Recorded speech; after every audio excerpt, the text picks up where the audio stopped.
ఈ నిర్ణయం వ్యతిరేకిస్తూ అక్టోబర్ 7వ తారీఖున ఉద్యమానికి మనం కార్యాచరణ చేశాం. మీ అందరికీ గుర్తుండే ఉంటుంది. అక్టోబర్ 7వ తారీఖున మొట్టమొదటి బీజం పడింది. అక్టోబర్ 9వ తారీఖున నర్సీపట్నం మెడికల్ కాలేజీని నేను సందర్శించిన. అక్టోబర్ 7వ తారీఖున ప్రజలకు ఉద్యమం గురించి కార్యాచరణ గురించి వివరిస్తూ అక్టోబర్ 9వ తారీఖున నర్సీపట్నం మెడికల్ కాలేజీని నేను సందర్శించిన.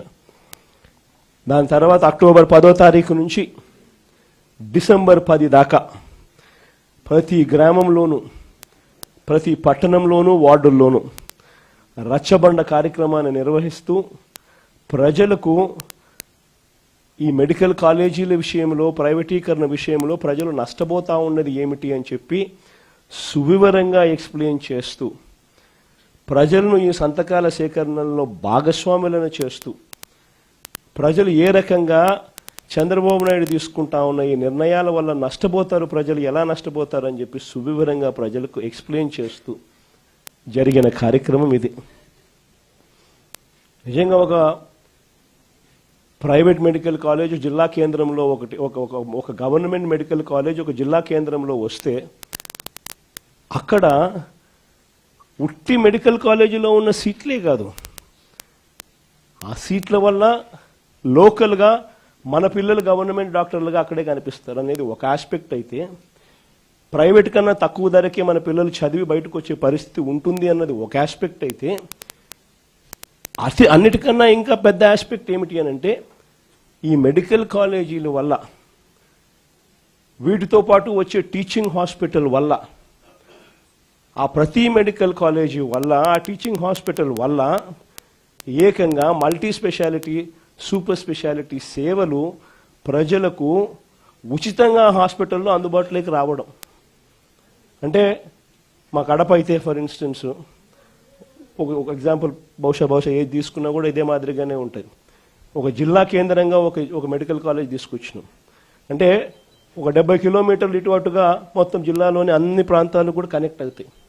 అక్కడ ఒక మెడికల్ కాలేజ్ వస్తే సూపర్ స్పెషాలిటీ హాస్పిటల్ అక్కడనే అవైలబిలిటీలోకి వస్తే ఆ మల్టీ స్పెషాలిటీ హాస్పిటల్ అందుబాటులోకి తీసుకొని రావడం వల్ల ఆ హాస్పిటల్లో ఉచితంగా పేదలకు ఈ సేవలన్నీ అందుబాటులోకి రావడం వల్ల ప్రైవేట్ ఎక్స్ప్లాయిటేషన్ అనేది పూర్తిగా జీరో అయిపోతుంది.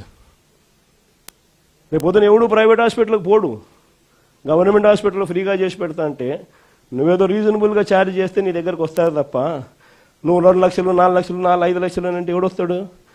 నీ దగ్గరికి పోవడం కన్నా గవర్నమెంట్ హాస్పిటల్లో మా గవర్నమెంట్ టీచింగ్ హాస్పిటల్లో బ్రహ్మాండంగా ఉన్నారు. అసిస్టెంట్ ప్రొఫెసర్లు అందరూ పోస్ట్ గ్రాడ్యుయేట్స్ చదివిన వాళ్ళు, అసిస్టెంట్ ప్రొఫెసర్స్ అందరూ post graduate students, lecturers, medical వృత్తిలో డిగ్రీలు పొందిన వాళ్ళు బ్రహ్మాండంగా ఫ్రీగా ట్రీట్ చేస్తా అంటే నీ దగ్గరికి ఎందుకు వస్తామయ్యా అని చెప్పి ప్రైవేట్ ఎక్స్ప్లాయిటేషన్కు పూర్తిగా చెక్ పడే కార్యక్రమం.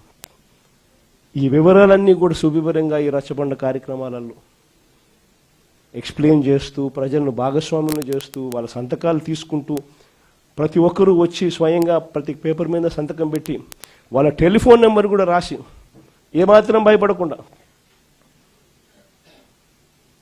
ప్రతి ఒక్కరూ కూడా దాదాపుగా 1,04,11,136 మంది పత్రాలు, అందులో వాళ్ళ సంతకాలతో పాటు వాళ్ళ ఫోన్ నెంబర్లతో సహా ధైర్యంగా ఈ నిర్ణయాన్ని మేము వ్యతిరేకిస్తున్నాము. ప్రభుత్వం మెడలు వంచైనా సరే ఈ నిర్ణయం వెనక్కి తీసుకునేట్టుగా ప్రెజర్ తీసుకుని వచ్చేదానికోసం మేమంతా సన్నద్ధంగా ఉన్నామని చెప్పి ఏకంగా ధైర్యంగా ముందుకు వచ్చి సంతకాలు చేసినారు. ఈ కార్యక్రమం అక్టోబర్ 10 నుంచి డిసెంబర్ 10 వరకు జరిగింది. నవంబర్ 12వ తారీఖున నియోజకవర్గ కేంద్రాలలో ర్యాలీలు నిర్వహించడం. 175 నియోజకవర్గాలలో కూడా నవంబర్ 12వ తారీఖున జరుగుతూ ఉన్న ఈ కార్యక్రమానికి ప్రజల్లో ఇంకా అవేర్నెస్ క్రియేట్ కావడం కోసం అని చెప్పి ప్రతి నియోజకవర్గంలోనూ నవంబర్ 12వ తారీఖున ర్యాలీలు నిర్వహించడం. మళ్ళీ ఈ నెల 10వ తారీఖున డిసెంబర్ నెల 10వ తారీఖున మళ్ళీ 175 నియోజకవర్గాలలో ర్యాలీలు నిర్వహిస్తూ ఈ బండ్లను జిల్లా కేంద్రాలకు పంపించే కార్యక్రమానికి శ్రీకారం చుట్టారు.